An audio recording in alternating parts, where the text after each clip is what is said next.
Faleminderit që jeni sot këtu. Kjo është një javë e shënuar e cila lidhet me aktivitete të cilat synojnë të sjellin në vëmendje të gjithëve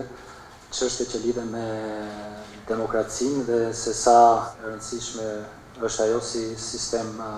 politik. Nëse ka një gjë që Komisioni Qendror i Zgjedhjeve përpiqet ta bëjë sa më mirë, është pikërisht ushtrimi i përgjegjësisë dhe kompetencës së këtij institucioni në kuadër të edukimit dhe të informimit zgjedhor. Dhe brenda kësaj,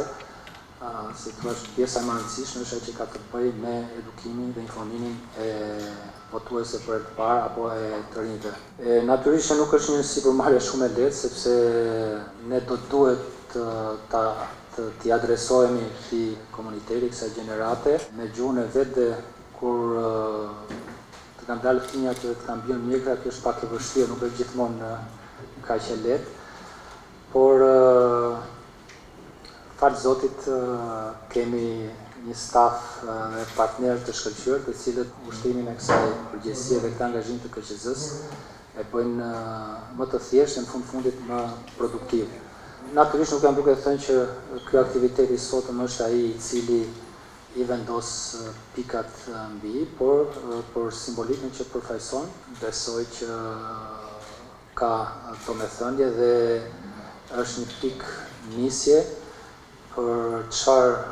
KQZ angazhohet të bëjë në kuadër të edukimit dhe informimit zgjedhor për zgjedhjet e vitit 2025, të cilat do duhet të them që nga ç'duket nuk do të jenë dhe kaq të lehta, shto këtu në aspektin e konfrontimit politik, po shpresoj që mos jetë kështu në fakt, dhe uroj të mos jetë kështu, edhe pse duket kështu në momentin që ne flasim. Shto këtu dhe angazhimet e KQZ-s për përgatitjen dhe administrimin e këtij procesi zgjedhor, ku si asnjëherë më parë ka të shtuar edhe përgatitjen e votimit nga jashtë. E me këtë rast besoj që ka një angazhim të shtuar për KQZ-n edhe për çështjet që lidhen me edukimin dhe informimin e votuesve, dhe veçanërisht të votuesve për herë të parë dhe të rinjve. Konkursi që shpallim sot, tashmë ka krijuar një traditë për KQZ-n dhe mendoj që pra sa duhet të jemi realist, ka interes, do të qaset nga të rinj të ndryshëm, të cilët për arsyet e tyre do të përfshihen në këtë konkurim. Ne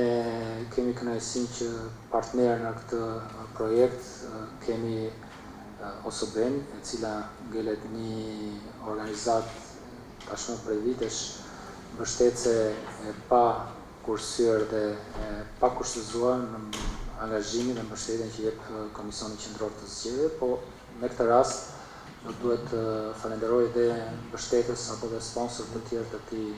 projekti, si ambasadën e Suedisë, Ministrinë e Punëve të Jashtme të Polonisë, programin